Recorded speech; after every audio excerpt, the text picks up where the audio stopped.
Guys, do you like to game? Have you considered switching to a specialized gaming keyboard like the Razer Deathstalker version 2?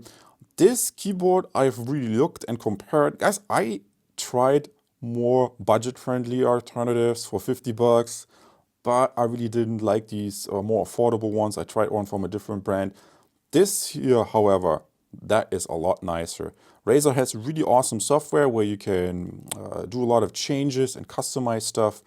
And this is a flat design, so it's not as thick, which I much prefer. And it even has optical switches, which is also very nice.